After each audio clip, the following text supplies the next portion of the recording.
The Life Podcast, episode 11.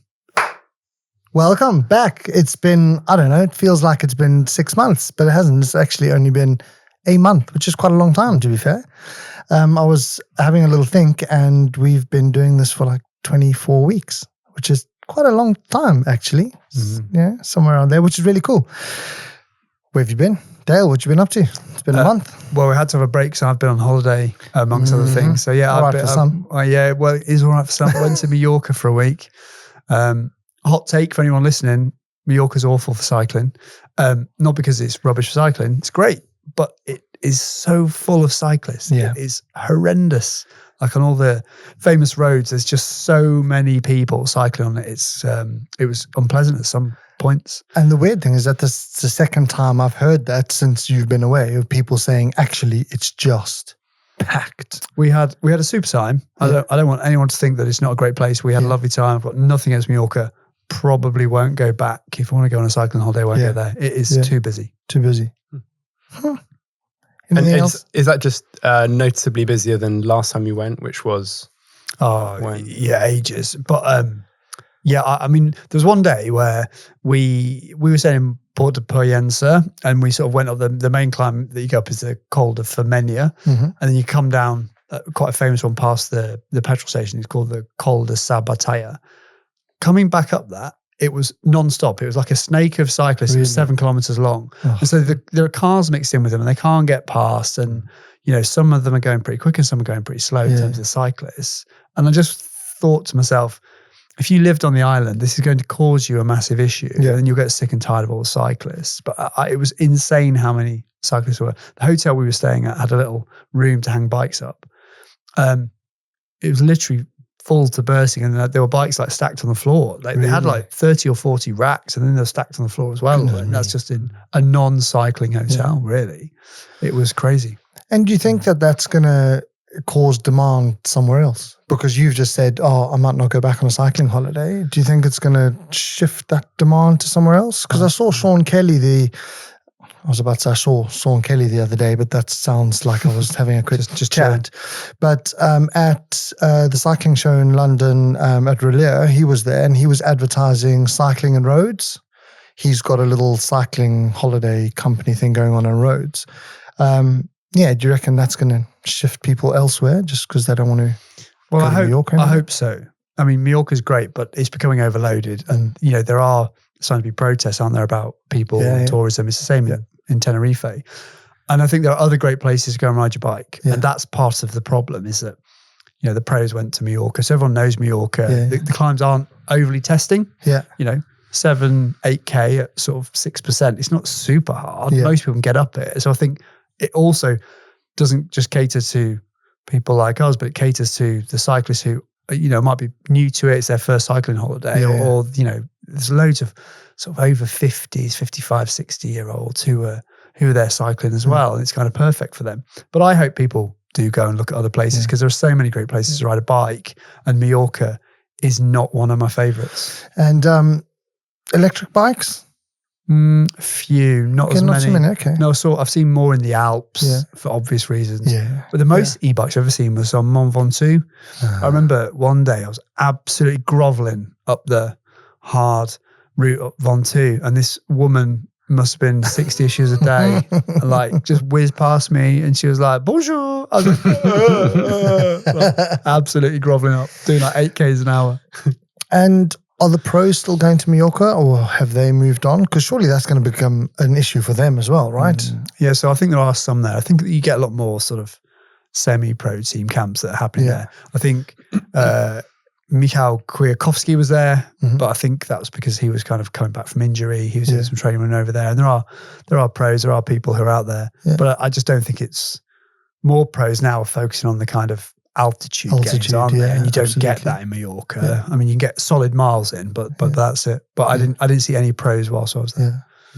Yeah, because that'll be a nightmare for them, you know, if they're trying to train and stuff, and there's just thousands of cyclists. It's going to be a pain.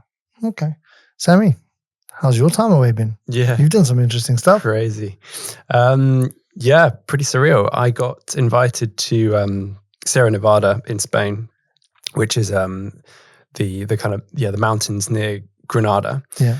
So flew into Malaga, drove to Granada, up the mountain, and it was to bike fit Christian Blumenfeld, the winner of the Tokyo Olympics in triathlon. And multiple world champion. And we were bike fitting him and aero testing him. So it was quite cool because we were able, with the sensors, to bike fit him, and then within like seconds be like, okay, so we have like this hypothesis of like, we've put the bars lower, we think it's going to be faster, let's test it straight away. Yeah. And he goes off, does a couple of K, comes back, we have a look at the data, and we can tell immediately whether that's successful or not. And if it's not, we try something else. So rather than just having like these wild ideas of being like, oh, will this work? Let's just see. Just test it. Yeah, we'll just give it a go. That is crazy. Yeah, really fun. And what was it like working in that kind of environment with the guys and stuff like that? Like, terrifying at first because you're kind of I'm like in awe of him, but at the same time I'm like, got to be professional. Got to not be a fanboy here. And so, but also not be like so up yourself that you're not listening to them as well. So it's like that fine line of kind of having that confidence, but not overly confident. And to be fair, they're so easy to get on with. Yeah. I probably didn't need to worry so much. Amazing. Because they come across so well. They're so humble, so open to ideas. Really open-minded about changes and stuff like that. So I'd suggest something, expecting potentially a little bit of resistance. A little bit like on the last podcast, I was discussing like how Pogacar was a little bit kind of almost just seemed to not go with the changes that were suggested to him. Yeah. None of that. I'd suggest something, let's give it a go straight away. Incredible. Yeah. Being able to get results that quickly must be phenomenal. Yeah, I would be surprised if anybody else can do that kind of thing right now. Because sure, you can do it in a wind tunnel, but that's the other interesting thing. Without going into the weeds, I'm seeing a lot of trends in the wind tunnel, or rather, a lot of trends in professional triathlon, where bottles are being fitted here, there, and everywhere to reduce drag. Yeah. Now, I don't know if that's someone did it and then everybody else is following like sheep, or if it's been tested in a wind tunnel. But either way, in real life testing that we were doing out on the roads, where there's a little bit more crosswind, it's a bit more like dirty air, we didn't see any gains. It was kind of like neutral. So that's a really surprising one where, potentially we're going to see a little bit more of this real world testing because maybe there are some flaws to that kind of pristine environment. Absolutely. So give us a for instance, Sammy, what do you mean about the bottle positions? So if you're not into triathlon, this is a little bit harder to describe, but imagine you're in a TT position. If you have, it's widely accepted that if you have a bottle like behind your saddle, it's kind of drag neutral. But some of the claims now are, if you've got them in the right position, it could actually improve your drag. So it actually doesn't make you slower to have a bottle behind you, it makes you faster. But then the same kind of thing has been applied between your arms. So you've got your arms close, holding the extensions, and you stick a bottle on top of that, and it kind of closes the gap between your arms and your face. It's not been done at like pro cycling level because it's probably not allowed to put a bottle there. But in triathlon, there's a bit more leeway. So people have been trying that, and it's a really popular thing to do. But personally, I haven't seen any actual. So when you tested that with Christian, it wasn't. It was marginal. It was like within the margin of error, or actually slightly worse. Wow. Yeah. I think that's the benefit of the, like you say, of the aero testing kit now on the bike in real time, in real conditions, not these kind of fake. It's 0 degrees. It's 5 degrees. It's like all over the place as it would be in a race. And this is what the data's telling us. I think it's fascinating. Yeah, and that's why if you listen to some of the other podcasts that focus very heavily, not focus very heavily on wind tunnel testing, but that have done a lot. Those that are quite reputable, if that's the correct word, or reputable, will always say that this is done in wind tunnel test conditions. And therefore, there has to be, we are basically saying in absolute conditions, this is slightly better. But the minute you go out into the real world, as you say, your winds come at different angles. Your wind is no longer clean. It's now being fluffed up by bushes and other people. It's chaos. Because I was reading last week, they were testing bottle positions on the bike, on a gravel bike. And the difference between all three of the positions was only 4 watts, right? So it was worst on the back, on the down tube. On the C tube. Slightly better on the front tube. And then 2 different riders, one had a bigger advantage and one not so much, of going in the back pocket, right? And then one of them put it in the top of their jersey, and that got slightly better results, but only for one and not the other. So, it's so dependent on so many things. And we're talking 4 watts across the whole thing, so dependent. So if you can test like that in real, what an absolute pleasure. So Alex Dowsett has used both. So he's used Body Rocket, which I use, and he's used the wind tunnel. And he's seen the same kind of thing. And he reckons that what you see in the wind tunnel, halve it. Yeah. And that's a little bit more what you see outdoors. So is that right?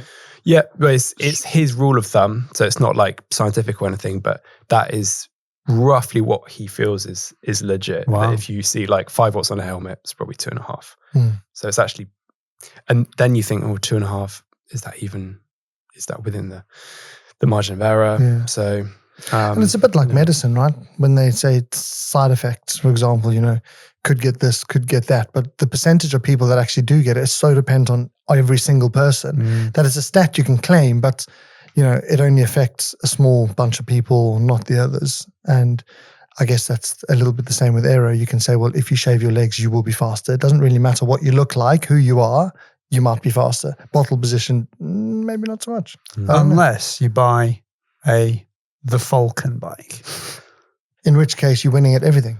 That's right. Yeah. You're doing 50 kilometers an hour sitting down. Just having a fag. having a fag. Yeah. With like bottles like strapped to your forehead. So I was watching the T100 triathlon, and there the ladies were sticking, I didn't watch the men's, I only got around to watching the ladies. They were sticking tape on their legs. Yeah. And that was for aero. Supposed to form a trip layer, isn't it, or something? Something to that effect. It's a slightly, it's what we saw like a few years ago with the Danish track team. Yeah, the Danish track team. Started, sticking kinesio tape on their legs. Yes. So it just looked like all their riders were injured, but actually it was just a trip there in different ways. And in triathlon, it's helpful because sure, you're allowed to wear like calf sleeves, but I think what people are finding is that in really hot and humid races like Singapore, that you watched, that layer is unwanted. You really don't want anything. Yeah, the heat outweighs, overheating outweighs the aero benefit. Yeah.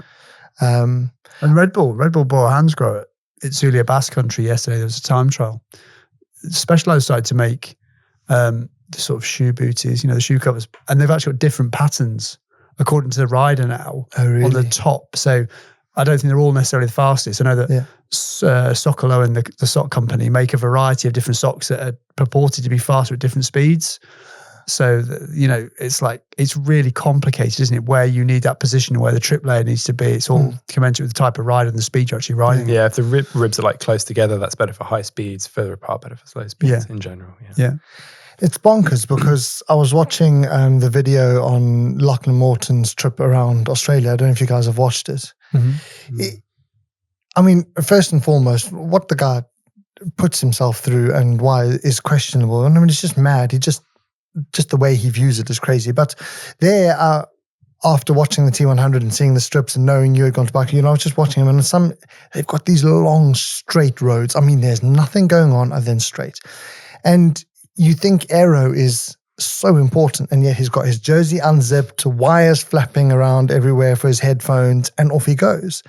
And it's a little bit back to what you were saying about the calf things, right? It's far better for him to be cool and comfortable than that slight aero gain. And he was riding like anywhere between 400 and 550 kilometers a day. You would think that the aero gain on that must be massive if you could concentrate on it and focus on it. And arguably he's missing a trick, right? Listen, but it was just at some point, I guess, can you keep going whether you have an aero gain or not? Yeah, but nothing is as fast as being comfortable.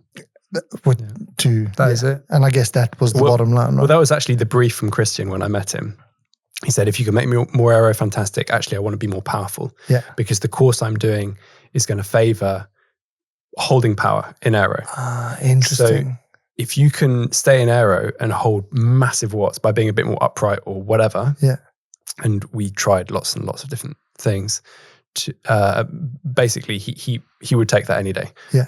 As long as things aren't like much less aero. And actually, so we did make some slight, very mild like aero gains. Yeah. But the power and the stability he got from the bike fitting element of what we did was well worth it to him. Yeah. Yeah, and I know in the tour they say, some riders are great to work with. They say, do this will make you a bit more aero. And they go, okay, that's fine. I'll take 3 or 4 weeks and I will practice that and I will try and make it comfortable. Where you've got some other riders that'll do it for 2 days and goes, uncomfortable, I'm not doing it. And whereas actually, if you can make it comfortable, which comes full circle round to comfortable is fast, right? If you can make it comfortable, then that's great. But if you can never get comfortable in that position, then pain in the backside. Yeah. Must have been so interesting. Yeah, fascinating. Yeah, because Gustav Iden was there as well. So he's triple world champion. He's got less power, less absolute power. So he was really, really into the aero. Like he was like, give me the gains. Like, just make me aero. And I think we were hitting like maybe 14, 15 watts of savings across the whole couple of days that we were testing. So he was super keen to just push it. And, can he produce less power in that position? I don't know, probably from my point of view, but you've got to play to your strengths. How much less? I mean, I'm not asking for numbers. It becomes a math sum, doesn't it? Between are the 14 watts of gain worth the 14 watts of absolute power loss? He felt that actually it was worth it to go really low, and because he still felt powerful enough. So he's lost like 7 watts, but gained 14 watts, basically. So he thinks it's even. He said it might even be trainable. Okay. Yeah, so you can get the 7 watts back by practicing the position. To your point. Yeah, fascinating. Yeah. Whereas Christian was just like, I've tried going lower, really didn't work for me. Can we try something else, please? Yeah. To be so focused on doing what is best for you, regardless of whether it's aero or power, whatever it is. And you said something really interesting there as well, that he was focused on what he wanted for a course. Do you think you'll get to a state where you'll have specific positions on a per course basis because of the requirements? They're already thinking that way. Wow. I think they're at the forefront of the sport. Like they're the 2 guys who've probably won the most in triathlon like ever, like between them. So they are constantly ahead of the game. And I wouldn't be surprised if they're going to catch the others napping by doing things like this, like thinking about course dependent positions. So you could be in a position, I mean, hopefully you will be in this position, but you could be in a position where they're like, Sam, got a different course coming up. Need to come out here because we need to do some testing to look at, absolutely. Not a pan flat course. It's something that's going to be really tricky. There's lots of climbing. It's going to be pretty windy. Therefore, I need this and this. Here's my wish list. Can you hit these targets for me? Yeah, totally. Amazing. Yeah, well, as you say, power is slightly less important on this course. Aero is more, but so interesting, right? Which becomes, all of a sudden it integrates bike fitting, bike type, like they changed tire sizes. All of a sudden you're now changing your bike fit slightly to do. Talking about tire sizes, we'll get to that in a minute, actually. Oh, I hope so. Oh, yeah, for sure. Oh, I hope so. Oh, absolutely. Give the people what they want. Yeah, absolutely. Right. Before we go on to tire sizes, Jono, how's your month been? I nearly caught you napping. No, not at all. Okay, just check. I have a number of buttons to push before you can come to me. So, He's on the Tesco app. He's ordered bananas.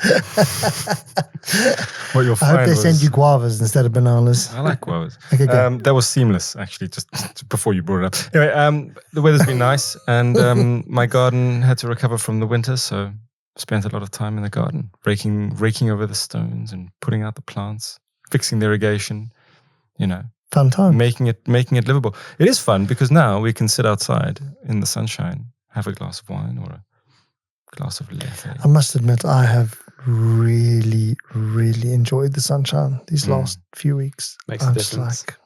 It's been great. Have you bust out the braai? Oh, yeah, for sure. Yeah. Yeah, of course. Me I'm glad too. you called it a braai as well, because otherwise we were going to have... Me too. The racing, I think, for the first time in a while, has been fantastic.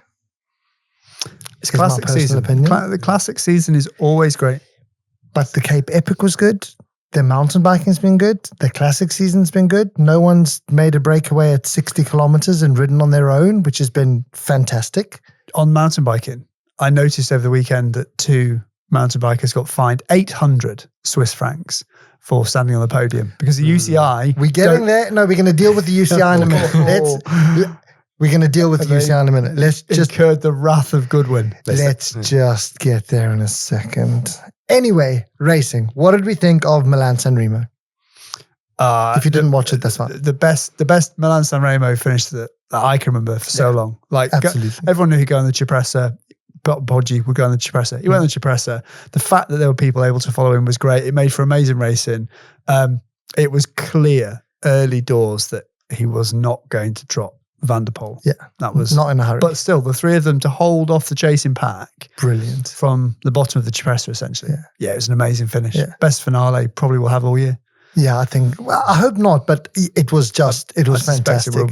It was one of those where you can't, cook spaghetti and meatballs at the same time as watch it. It's like, no, that can burn. I need to watch this. Yeah. I thought it was absolutely great. Isn't it weird that those 3 are like, they're so close. Everybody probably could have predicted that they would all go. And they can't do anything about it. But the surprise to me was Gunnar. I mean, he's all of a sudden, it's like he's woken up. He's going like a train, though. He was going like a train at Tirreno Adriatico.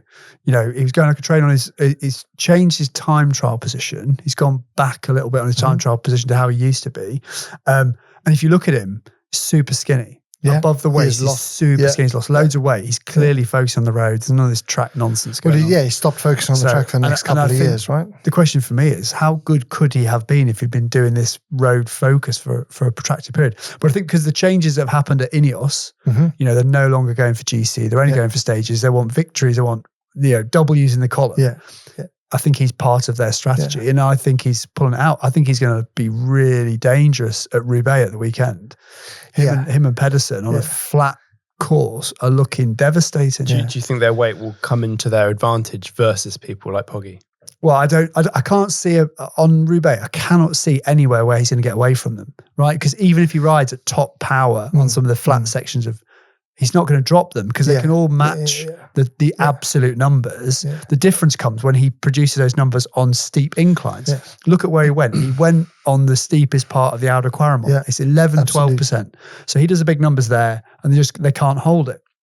And Roubaix, that doesn't exist. There are no hills. Like the steepest, Arenberg is kind of down then up. Mons-en-Pavel, which is the last but one of the 5-star sectors before they get to the Carrefour de l'Arbre, that has got a slight incline in it, maybe like 1%. So he'll go there. I'm telling you right now, he'll go on Mons-en-Pavel. But if they can stay with him, he won't be able to drop them. And then it'll be a flat track race to see whether 2 or 3 can get away. And then there'll be a sprint in the velodrome, which will be good to see. Yeah. And then it'll be interesting because then Pedersen, in theory. But there are other riders. There are other riders at Roubaix who could go up the road. Yeah. You got Jasper Philipsen. Who's going to follow Philipsen? Well, Van der Poel's not going to. No. And Pedersen's going to be watching the other 2. So if they watch each other, there's a real opportunity for the outsiders, the kind of second tier races to get away. Because even in Milan-San Remo, they kept them like really tight. Not going to let who go? Anyone. Of that sort of danger, I don't think. Yeah. But Milan-San Remo, big wide roads. It's easy to keep them in check. Yeah. If 2 or 3 people are popping off and going on the sectors, the narrow roads, you're in the little French villages, and then some of those sectors, there's one line. Exactly, that's it. You can't chase people down en masse because if you go off the sides of the crown, you're puncturing and you need new wheels. Because Pedersen's riding well as well. I think he's got a good chance, but he's got to get away from Van der Poel. Yeah. Wout van Aert is another one. I think on a flat track, he won't have the issues that he had at the weekend around his legs. But also, I've loved seeing him actually being at the front of the race again for further than 60 kilometers from the end, right? It just seems like everybody's just... Do we think Poggi stopped taking drugs? No. Okay, I'm just checking. No. If he was taking drugs, and I don't know. No, I don't know either. He's still going pretty well, isn't he? He is. But he doesn't seem to be quite as devastating as he was at one point. At one point, it was just like, it was almost a foregone conclusion. Whereas now... But these races don't even suit him. So wait till the races that suit him and then then that's going to be scary. Yeah. If he's doing this now, it feels like sort of another 4 or 5 riders have just come back to where they should be, kind of thing. He went later in the race, right? Okay, I buy that. However, after San Remo, he didn't race, he didn't do anything, he didn't do any cobbles. No, nothing. He just turned up at Flanders and won. That's pretty devastating. Everyone else has to go and like get themselves in form. He just goes away for a bit and comes back and wins. He didn't do any races. It's because he needed more time. I can see your face. Do we think he's on drugs? Oh, I'm just asking the question. I don't know. If he were to be, he's daft. He's daft because like he's just riding away from everyone all the time. But geez, you can't. How do you even answer that? You can't. And this is the thing, right? I think it tickles the back of the brain somewhere, but I desperately don't want it to be true. And there's a huge portion of me that says not, absolutely not. You just can't be in this time. But we've been in that situation before. We all bear the scars. Because I know I had a very brief conversation with Sam about Keegan Swenson, right? But there's definitely something tickling my brain about that. But anyway, Cape Epic, I mean, he was nowhere in Cape Epic. I mean, that was, I found it incredibly frustrating because I thought, and that's just from a spectator's perspective. Matt Beers, who's been riding so well, but can't beat Keegan in the States, right? Hasn't managed to yet. They come to the Cape Epic and Keegan's just nowhere. And I know they say he flew in late 2 days beforehand, but I'm not so sure. Anyway, nonetheless. Do you not think it's a sufficiently different type of riding though to what they have in the Lifetime Grand Prix series? Or you think the technical aspect is really taken out of it? Not to lose that amount of time. I mean, it's not just a little bit of time. It's not like he was losing 3 minutes, right, or 4 minutes. He's losing 15 minutes on a stage. I mean, it's a huge amount. And Keegan wins, even though, okay, technically it is more technical for sure. Technically it's more technical. It is more technical. The Cape Epic is more technical. And it was very hot. Right, I'll grant that. But it just seems quite a big difference. Are they quite spiky efforts you have to make in the race? I don't know. It varies. Some are longer efforts. In the Lifetime Grand Prix, it's just like, can you produce big watts for long periods of time? Because they're just like on the pedals the whole time. But if you believe the stats of Keegan Swenson's stats, right? If you believe the stats that have been produced, that apparently have been produced openly, I mean, he is a tour rider. I mean, he's producing astronomical watts. It's huge. And yet he's never gone anywhere near. Now, he may have chosen to stay in the States. The prize money is huge. He knows he can win it. Well, that's the story, easy money. It? That's the story. Well, I like the story, but I also know that none of those are UCI sanctioned. I'm just saying. Anyway, I was very disappointed that he didn't do better. As I say, all of that, aside, I was just like, because it made the race a bit boring. I guess when you see the headline, you kind of think, yeah, this is going to be a really exciting race. Oh, I thought it was going to be great. And I desperately wanted Matt Beers to win, to be fair. So I was extra disappointed because Keegs was holding him back. But yeah, all good. The UCI. Should we talk about the UCI? Do we have to? Must we? Well, I want to talk about tyres and I want to talk about podium. So if the UCI comes into it, then hey-ho, so be it. And just because there's a common denominator in the stupidity around decisions that get made, and it happens to be the UCI, that's not my fault either. 31 millimeter tyres as a maximum size on the road. What do we think? Wait a minute. Was that came out April Fool's? So it kind of... So I double checked. Okay. Because you are absolutely right. And I was like, no. But I checked some days after, and that is the rule. Am I correct? I think so, yeah. Yeah, it is definitely. It did come out at an April Fool, and I, like you, I was like, here we go. But it's a real thing, 31 mils, because it's smaller than cyclocross at 33. Well, if it's true, and they really mean it, it's totally stupid. Google it. It's completely stupid, right? I mean, here's another stupid thing. Can you quickly Google tyre size, max UCI size. max road tyre size, please, just to make sure. But I'm pretty sure I double checked it, but that would be great. And a date after the first. Yeah, cool. Anyway, it's good having him here to fact check stuff. Well, it's the first time he's doing something that's useful, yeah. no? Anyway, by the time he should fact check most of the stuff that comes out of our mouths. For UCI sanctioned cyclocross races, the maximum time road is 33. Road. Yeah. I'm getting 31. millimeters. Right. That is completely ridiculous. It says UCI limits road bike tires to 31 mil. In a surprise move, the Union Cycliste Internationale today handed down its latest technical rule, effective immediately. And that's not on the 1st of April, that page. This is actually on a cycling news site. There we go. Yeah, so you're right. They'll double checking as well, because I would like to, before I start throwing my toys out the cart. It would make sense given that cyclocross is 33. Cyclocross, right? The difference between road racing and cyclocross is not the width of your tyre, it's what you're riding on. Correct. Right? So therefore you can't say, if you have a 33 mil tyre on the road, it's cyclocross, because that is stupid. Absolutely. It is the very definition of I would stupid. say if you had wider tyres than 33 millimeters in cyclocross, would it make it any less exciting? No. No, but that's another rule, but that's been like that for who knows how long. Just on that, I can't find any articles that are dated after the 1st of April. No, I think it's an April Fool's joke. You reckon it's an April Fool's? Yeah. So it says it's an April Fool's joke on bikepacking.com and some bike forums. I think bikepacking's wrong. Oh, we've been owned. Right, I'm going to find the rules. Podium. Can I have my phone quickly, Johnny, please?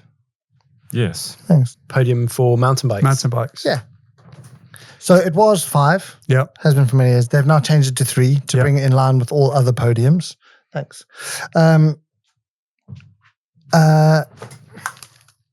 Why? Because there are really troublesome, difficult, systemic issues in cycling, and the UCI fail to address them. They look at things that don't need changing instead. Okay, I think that's it. So they're just trying to bring everything in line just to be neat and tidy. Well, that's what they said. They said everything else in cycling has a 3-man podium, so mountain biking needs to come in line with that and be the same. Is it really the only cycling discipline that had 5? Yeah. I think well, so. they do it in gravel as well. In gravel, they sometimes also Gravel can do what they want. They might do it 7. I don't know. But yeah. Yeah. It's just like it's mental. So Nino Schurter and not Colombo. I can't remember somebody else got done because they had the podium. The 3 guys stood up. They then ran and stood next to them. And then the other guys invited them onto this. So they climbed up and apparently they've been fined. And they're going to do it every single race this season because the racers are saying, this is not the UCI's podium. This is our podium. Yeah. And I think that's fair enough. Yeah, and they're saying mountain biking is so much smaller than road and the sponsorship's so much smaller. We want to try and get recognition to the people that have done it and the teams and stuff. Yeah. We need to give them TV time. Yeah. Because I've been really trying to think, I mean, a podium is 3, 1, 2, 3, right? Traditionally on almost everything, it's 1, 2, 3. So I was like, what is it in me that is so annoyed that they've changed it from 5 to 3? But I think it's because I can't work out why they've done it. I'm like, just to bring it in line with everything else, I think is ridiculous as a rule. Some people just like to put everything in chains, man. Like to control everything. Yeah. You know? But not mountain biking because they're sticking it to the man by getting on the podium. Yeah. Jono. Boom. You are cruising, buddy. That didn't go unnoticed all over the top of my head. You miserable git. Did not at all. Totally whatever. You can take that and put it somewhere else. Wow. Anyway, are you still looking at tires? Yeah. Yeah, please do. Yeah. Was it April Fool? It was an April Fool because it came from Renee Hurst. They put the thing out. Oh, did they? Yeah. That was mean because I was going to throw such a massive tantrum about that. I even checked the days afterwards to make sure. Sammy knew. Sammy knew it was an April Fool's. I was about to go onto the actual UCI and check the rules. That goes up there with the elephant that escaped from a zoo and was seen roaming around Maidenhead. And Kirsten and I were like, no way. My kids are like, oh, man. No, I was going to throw such a massive tantrum. Anyway, okay, fine. I will accept that it's not 31 millimeters and see what size tires they're going to be riding on now for Well, it'll be 32 mil at the weekend anyway. They ride 32s. It'll be 30 apparently because 31's the limit. So that's the question. If there is no 31 limit, will they go to 40 eventually? Well, if Renee Hurst had their way, yes, they would be riding 40. I don't. I think it's too big. You get to a point where you start to have aero losses because of the width of your tyre, don't you? Well, not But if the how rim's about wide if the enough. rims? Yeah. Mm-hmm. Yeah, but Then it's neutral. To get that, you need like 40 mil wide like rims, and then it's weight. So, but on Paris-Roubaix, doesn't matter. Weight's not really a huge factor. And marginal gains, dude. Yes. Silka, Yes. Josh Portner. Josh Portner. He will have you believe that in something over cobbles, the rolling resistance is far more important and far more beneficial on a bigger so tire Cycling than News it is did this, and Cycling News were like, oh yeah, 40 mil tires, everyone should be riding them because they're faster. And only on certain terrain. Correct. They weren't faster. They were faster on cobbles. Correct. Right? Which is absolutely fine. Yeah. However, they're not faster in the types of bike that the guys ride at Paris-Roubaix because they don't fit for a start. Well, So they're not very fast when they're stuck. Yeah. And then, so in order to ride 40 mil tires, you need a whole new set of bikes. And the reason we won't see 40 mil tires is because the manufacturers don't want to make frames to accommodate them. But I think they will. The width of the tire, well, maybe over a long enough timeline. The Madone, they used to ride 21s. The Trek Domane already takes a 36. Yeah, but like nobody rides those in any races. But I'm just saying, bike. Yeah, but I can think of I can think of loads of bikes that got wide tire clearances, but no one rides them in races. But my point is that the trend indicates that it's heading towards. Yes, as the tires but are on a getting racing better. bike, they're creeping. Like most racing bikes can accommodate 32s now. I think the biggest one is probably the Cervelo S5, which can go up to 34 or 35. I can't remember which. So they're creeping up. But 40 is that's a gravel bike. You only need one person to win on 40s. And that'll all go. Yeah. But I don't think we'll see it anytime soon. Mm. It does make it difficult for stuff like clearance around the bottom bracket area and stuff like that, because then the chain line goes out and there's especially all sorts of other doubles. issues. Yeah, that's, and they all want, there's an argument to say, I reckon we'll see Pedersen running 1x at the weekend. I think he'll have the 1x13 SRAM Access group. But not everyone makes them. So if you're running Shimano, you've got to have a double. And even though they'll be on like 56, 56.44 they run on? 56.49? Something that I can't like even really turn crazy gears at Roubaix because you don't really need the inner ring. But yeah, I don't think you'll see bigger tyres than 32s at the weekend. No, I don't think so either. I think they'll run 32s. But I do think they'll go bigger sooner than by the time you stop cycling. Which is still going to be a while. Well, they'll go a bit bigger, but they won't go to 40. Is the high-end carbon hardtail mountain bike just completely unnecessary? I was having this very debate today because on a Instagram chat group that I'm on, everyone's sending pictures of the new Allied Able, which has got clearance for 57, 58 mil tires. And everyone's like, oh, look at this, it's amazing. Yeah. So if you buy one of those, you bought the wrong bike. You should have bought a hardtail. Or should you not buy the hardtail and have that and a full sus? It's like, I've got a gravel bike and it's perfectly nice. I don't ever feel the need to put 58s on it because in order to like accommodate that type of terrain, I think I would feel like I was on the wrong bike if I've got drop bars and stuff. I think it is a niche racing thing. Sam's got 2.2s on his, but 2.1. But he's got a ridiculous bike. Like he's literally got a bike. That the only other time I've seen that type of bike was when Keegan Swenson raced Leadville or whatever it was. Dylan Johnson. And like that's it. No one else rides those types of bikes at the moment. Yes, I think they will. If there's advantages to that Allied in terms of, and I just say this having just built a ridiculous bike, chainring clearance was a big issue for me because if you put tires on that size, you do restrict what chainring size you can put on. So if that Allied allows you to put a bigger chainring on, that is an advantage over a hardtail where you can't do that. Yeah, fair. Does it take suspension forks?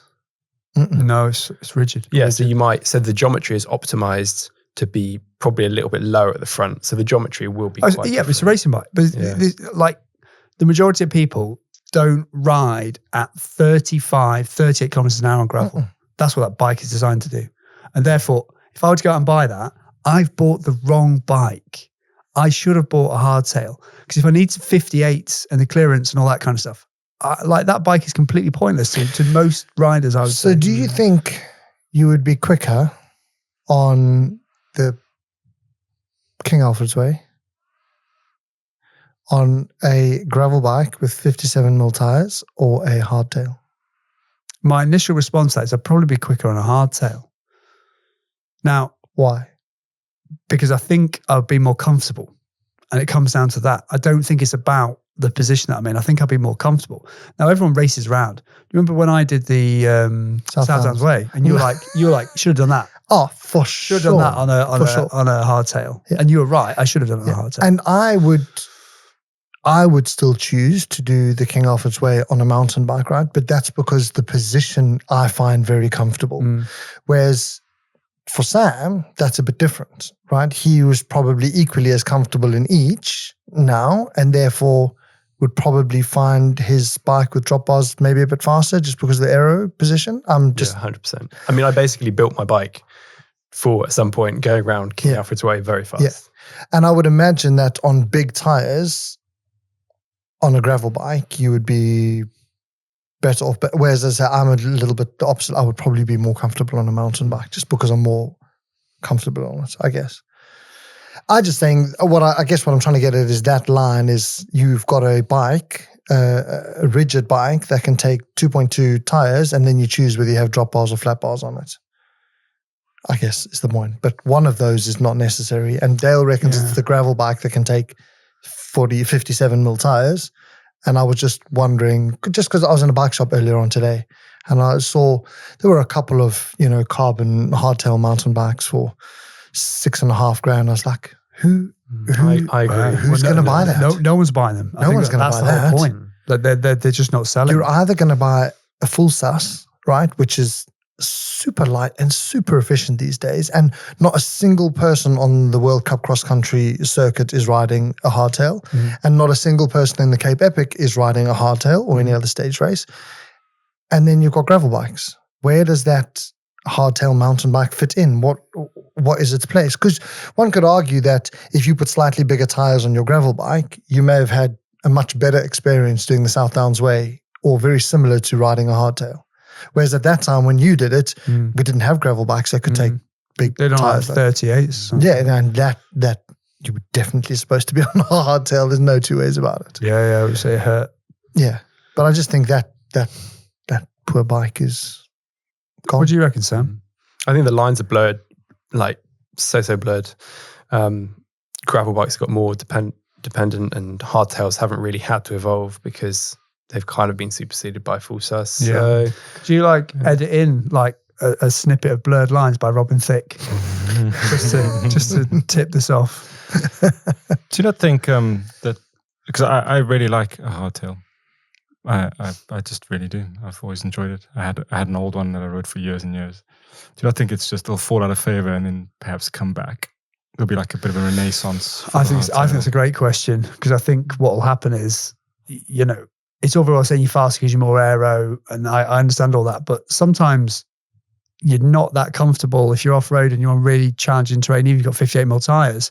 A hardtail just gives you a great degree of control. You need the width in the steering and all those kind of things. And I think eventually people are going to navigate, or they're going to, move across to really fat-tired gravel bikes, and then there'll be a movement back, because it'll just be like, I keep falling off and breaking my collarbone. Yeah, I think you're right. I just think they'll come across to full sus. They won't go to hardtail. Yeah. They'll just go, well, I'm going to be more comfortable and arguably just as quick, unless it's a really short race. I just think it's a cost thing as well. It's, you've worked in the industry as well. You probably said this to people. Yeah. I'd imagine that if you've got this much to spend, get a hardtail. Yeah. Because the full sus are not very good at that. And then once you've got a certain amount of money, go for a full sus, because it will be better. And that's why I'm talking specifically about the hard end, right? As an entry level, the hardtail, I actually think that's where the hardtail lives. In people getting into mountain biking, or people who just want to potter around and they want to go and, ride trails that you and I might ride on a gravel bike, but actually they want to be comfortable, they want to sit up, they want to ride on the weekend with the kids. And, I think almost like a hybrid used to be kind of thing. I think that's kids are going to buy hardtails. So I don't think as a bike it'll disappear. I just think that high-end carbon super speed thing is no longer has. And I love riding my hardtail as well. But it would, if I had to lose a bike, that would probably make the most sense to lose that one. But I enjoy riding it as well. I mean, I love it to bits. But then I am more comfortable in that position, I think, which, although I am putting drop bars on it. So nonetheless, we'll just see. Anyway, we spoke about Paris-Roubaix. Who do you think is going to win? I want Mathieu van der Poel to a three-peat, but I don't think he's going to win it. I don't think he's going to win it this year. He was sick at Flanders. He'd been ill. And I think he's somehow got his peak for Milan-San Remo. Like, he had amazing legs there. I think it's Pedersen. I think a group will go to the velodrome and he'll win the sprint. As long as Philipsen's not in there. As long as they drop Philipsen on the cobbles, which historically they have always done. Yeah. If they can drop Philipsen, he'll win the sprint. If Philipsen's in that group, I think Philipsen will win it this year. Semi, what's your loose pitch? I just wouldn't discount Poggy. I know that it doesn't suit him, but he's I don't know, he's weird like that. He might just find a way. How about you? I'm just going to say Van der Poel. Because I desperately want him to win. I hope you're right. I'd quite like you to be right. And he's got a new limited edition bike coming out tomorrow. Super secret. It's killing me because it's like that pearlescent white with shiny decals on it. With a negative 30 stem? I think they'll put the human fit on. Yeah, and I think he's got a chance of getting away, even if it's in the last 2Ks. I don't think he'll outsprint in a pure sprint. I don't think he'll outsprint Pedersen, but I think he's got the biggest chance of getting away from him. He's got to get away before that. Yeah, but Pedersen, well, I'm saying he's got the big. I agree. If I was sitting in the team car, I'd be like, dude, you gotta go. But I'm saying if it got to that, out of those that are there, unless Gunner's there, but he doesn't really have a sprint, right? So if they all are in that situation, 5Ks to go, I would like to think that he possibly has the best chance of getting away from Pedersen. Poggy might hold him, but he'll outsprint Poggy. Unless we've seen past Ghana and actually he's done the opposite to Van der Poel, where he started off Milan-San Remo, he wasn't quite on top form, and he's been gathering. And I think it could be a great race. I'm actually excited. It hasn't even started. I'm like, whatever happens, it's always a great race. Roubaix is always the best race of the season. It's always amazing. I get too nervous with the sprint at the end. Man, it's not good. It's not good. The velodrome. Yeah. It's a different sprint as well. Not good for my health. It's a different sprint. Anyway, I'm quite looking forward to it. I think the last few races have just given me hope that actually cycling could be fun again. I love the Roubaix. It's probably the only race that I will actively seek out to watch. Amen. It came off, I think you sent me a link years ago. It's called A Sunday in Hell. Yes. It was in the 70s, wasn't it? They literally lit the fire. I was like, I need to watch this race. Yeah. It's so good. Absolutely. It's so good. Yeah, very much. Love it. It is. We should do a trip. We should do a podcast trip. We should go and ride the cobbles because they are amazing and they're super hard. And then we can do Can we do it next year? On a French calf. Oh, that'd be awesome. I'll follow you in the team car. Yeah. Rock and roll. Yeah. Dale scale. Oh, yeah. I've forgotten about this. I forgot it even existed. Mads Pedersen. So I like Mads Pedersen. I've always liked Mads Pedersen. I remember when he won the Worlds in 2019 and then he had to wear the rainbow bands through 2020 and there's no racing taking place. Right? That is a bit mean. He didn't get to race it. And do you think he had a T-shirt with the rainbow? Just walked around wear his pajamas, rainbow pajamas, FaceTiming people all day long. And in 2018, did he podium in Flanders or something? And everyone's like, well, who is this guy? And actually, he then with the world champs and then 2021, he wasn't quite as good, but he's really come back. The last 3 years, been really consistent. He's on the verge of an amazing result. He's probably the best rider in the peloton or best classics rider who hasn't won a monument. I would say, because he's still waiting for one. This is his big chance. I think this weekend he's got the form. I think he's a great guy. Talks very straight. There's no bluster. If he wants what to colour swear. are his shoes? White. So just checking. White shoes, but he wears a lot of overshoes. Half overshoes as well. Well, I think that's just the way they make them, isn't it? Well, They just make them where it's they're not black. cool. Well, the front bit's black and the back bit's white, or whichever way around it is. Not cool. I like Mads Pedersen. Great bike too. Going for that unusual setup, I think that's cool. Unusual how? I'm trying to with remember. 1x13. Yeah, I mean, it's basically a gravel group set, right? Who else is running that? I would really like to ride one of those Trek Madones.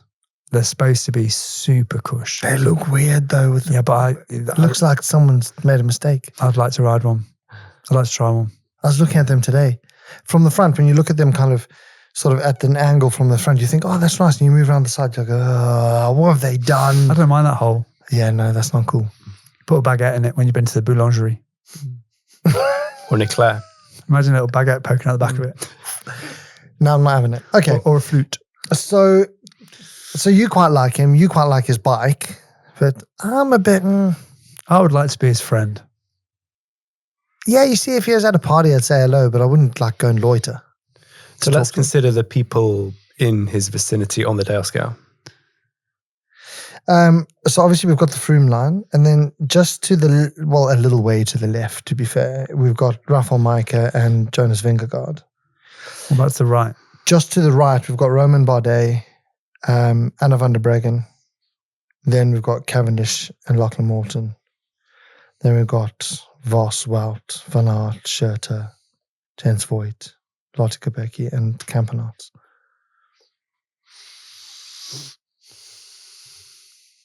So we've had a month off, right? I've been thinking about this. When we first started Dale Scale all those years ago in the cafe during those hard COVID times, you hated everyone. Nobody's to write the Froome line. Nobody. No, I know. The majority of these characters are. Well, so do you feel like you're being too kind at the moment? You've gone soft in your old age. I've gone soft in my old age. So I've reflected on that, and I think you should go to the left. Oh, Mads, did you turn up at the wrong time, man? I'm really sorry. You made a point there that swayed me. And that if it was I can imagine you walking up to some party and just being utterly miserable and not want to talk to people. And therefore, he goes left. Yeah, I think he goes, not far. I don't think he goes as far as Jonas Vingegaard. No. I think he goes just to the left. Yeah. That's where I think he lives. I mean, as soon as you said Bardet, I'm like, I think I prefer Bardet. Yeah. You could have a conversation about Voltaire and his inner workings. And, his accent's going to be just weird and he's going to have broken English and, that's fine. It's a club. I can't hear anything. I'm down with that. Okay, Mads Pedersen just to the left. Sean Kelly.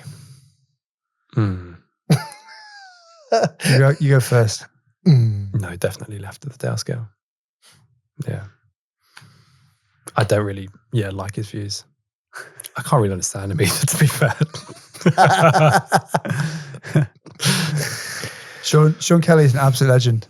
Anyone who talks about the bonifications in the race, and he's like,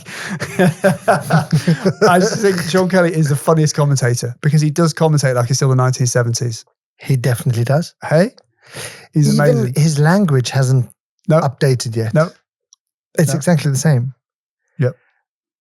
I think I would actually have loved to have been around or interested in cycling when he was riding, because it's just too far. Because he just seems brutal. He just used to batter people into submission. Yeah, that's what it appears like. Yeah. I would not have liked to have ridden in the peloton with him though. I think he would have been a nightmare. I mean, I think they reckon Lance was bad, but I reckon Kelly was flipping mean. King Kelly. Lance would threaten, but I reckon Kelly just said to him, listen, dude, I'll meet you after the race. And everyone was just like, I'm all back at the bus. I'm fine. Yeah, King Kelly.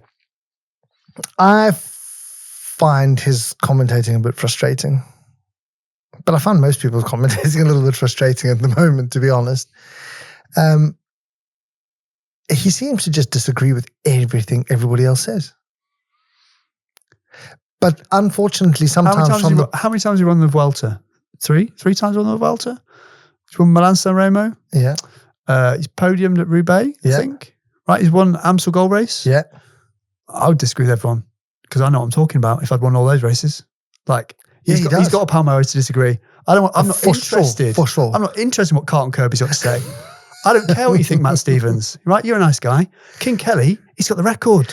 Of course he can disagree because he's right. No, but you see, and that's what I was just busy saying before you now substantiated my response, was like, he just disagrees with everyone. But unfortunately, most of the time, I agree with his disagreements. He's just like, well, that's nonsense. Just get on with it and ride your bloody bike. Stop wussing out or moaning about this or complaining about your jersey. Just grab another baguette and get on with it. Do I want to be friends with him? I think he'd be hysterical, actually, in his dry ass, non-funny way. I'd like him to like do a speech at a wedding. I think he'd be great at that. Oh no, dude! I think everybody who he can mention by name will take 6 months to get over his speech. I think he'll just be like, "So you getting married?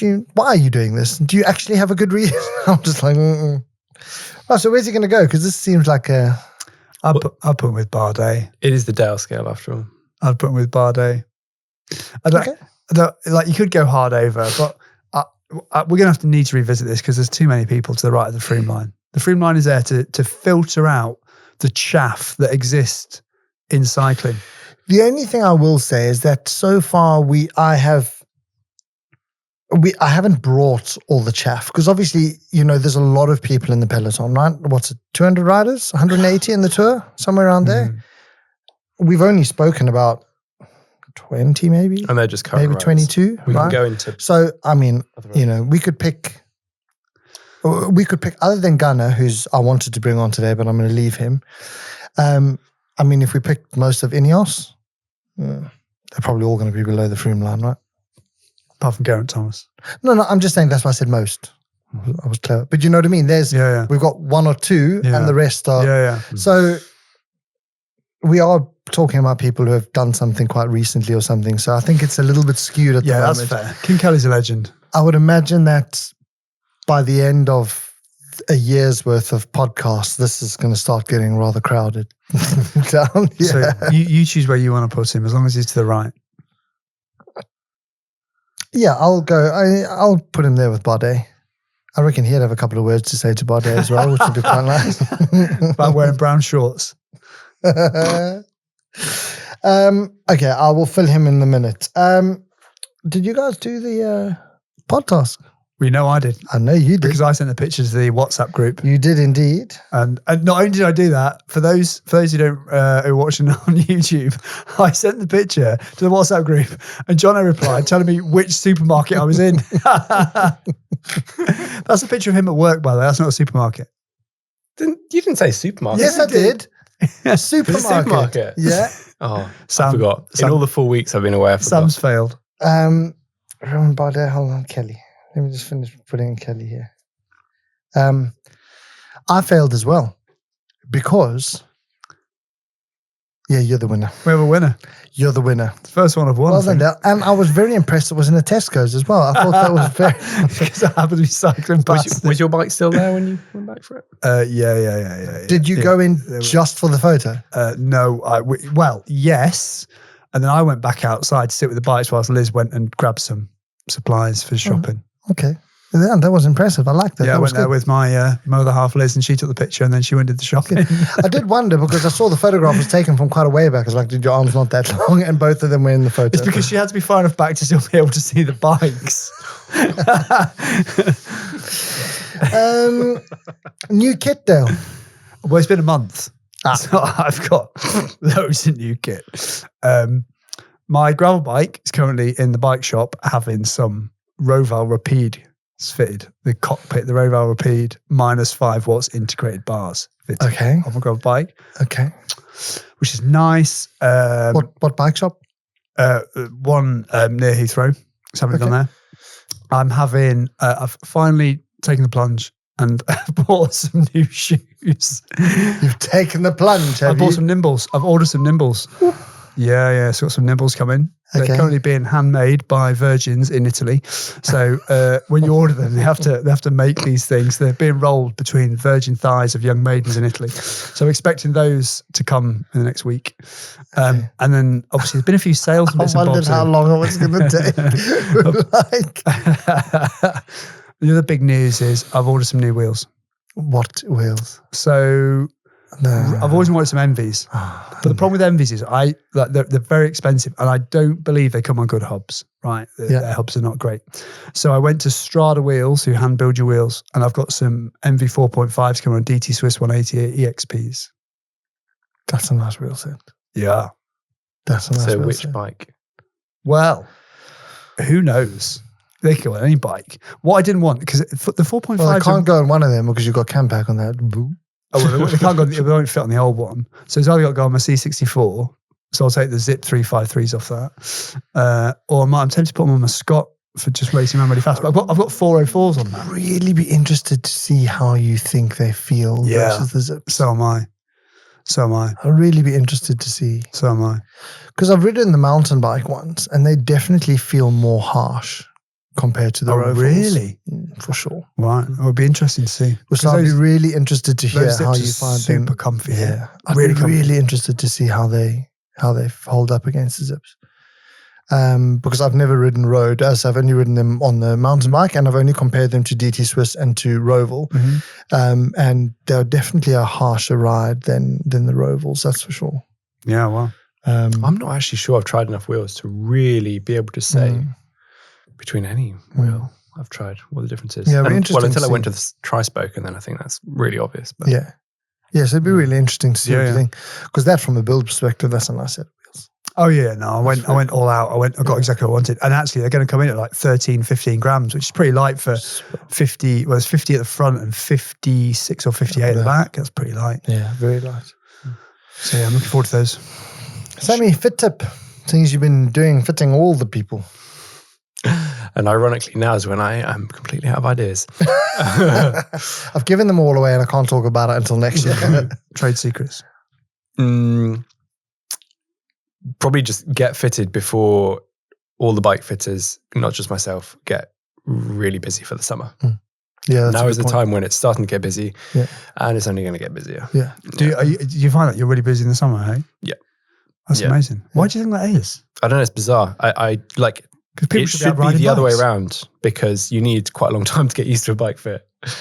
Like, winter's a perfect time, but winter's quite quiet, and then it just ramps up, and then it's, by summer it's very busy. Do you think that's just because it's on people's mind and they're riding more and... They're riding more, and so every little issue that they've got is accentuated that much more because they're doing more hours. Yeah. Okay. My coffee suggestion for this week is to check your ratios. Make sure that you are not drinking a flat white in a 6-ounce cup this week and in a 7-ounce or a 10-ounce next week, because it'll taste completely different. So find what you enjoy and use that same cup. And even though you think the cups are the same size, obviously if they're the exact same manufacturer, they will be. But I've got 2 or 3 cups. The one I use the most is one you bought for me. And they all look and are like there or thereabouts. But actually, because you're working with such small cups, the difference makes it's quite a big difference. So find your favorite cup and use it. Yeah. And make your coffee the same way every time. Unless it tastes like poo, in which case, make it differently. But if you find a way you like it, then make it like that consistently. Good tip. And that, I think, is it. It's been good to see you guys again. Likewise. Feels like it's been far too long. Yeah. Let's do it again in 2 weeks. So we apologize for the 4-week break, but some people decided to go and fit fancy people and just go on holiday to overcrowded holiday locations. Sorry, everyone. But the next time it will not be tolerated again. The next one will be wedding week. Mm-hmm. It will be. It will be. Are you nervous? No. Good. You don't need to be. It'll be fine. Oh, yeah. It'll be amazing. She's solid, eh? Yeah, for sure. For sure. Are you, though? That's the question. Yeah. You've done well. We just... that's right. So what point is Liz going on the Dale scale? No, she's not a pro cyclist. Otherwise I have to put Dale on the Dale scale, and that's dangerous. Hard right. But it's when you have to then choose where Van der Poel goes, which becomes problematic. Dale. This is what I'm getting at. We haven't done Van der Poel yet. We haven't done Van der Poel. That's an episode in and of itself. Okay. I keep on being tempted. I'm like, no, not yet. No, not yet. I think what we should do is we should aim to get Van der Poel on the podcast and then put him on the Dale scale. Yeah, he should have to justify where he goes. Yeah. I reckon we can make it happen. Yeah. That's the goal. Jono, just quickly before we go, have you started your cycling distance task for the year yet? So now, when you came down into the basement the other day and you saw my bike. Yeah. Still there? Okay, I was just checking. Dale, how are you doing? I ticked over 4,000 kilometers for the year, and I've done 145 hours. So you're doing good timing. I'm doing all right. Doing all right. Sammy? Don't know. Okay. Where can I find out? Cycling on Strava. There's an app called Strava, Sam. Training Peaks. Yeah, but cycling only. OC's Training Peaks. I have a doctor's note. That's convenient. No, I'm not joking. I have a doctor's note. Could you imagine coming on this podcast, Sam, and trying to tell Lee you had a doctor's note as to why you hadn't achieved a pod task? Yeah. However, when I have sign off, are you going to change his nappy after the show as well? When I have sign off, I will then do the maths and do the equivalent for the time that is left. Yep. That's convenient. Well, it's the same thing, you Nana. Well, okay. I'm in no place to argue. No, you're doing half over the whole year. I know. Should we do this next time, or you get Yeah, it? absolutely. I don't. Okay. Because I don't put anything on Strava. So Is to be updated next. Yeah, Training Peaks. There are numbers there that I didn't think existed. There's everything except time spent on a bike. Thanks, guys. Great to see you. See you later. Catch you later. Bye. Ciao.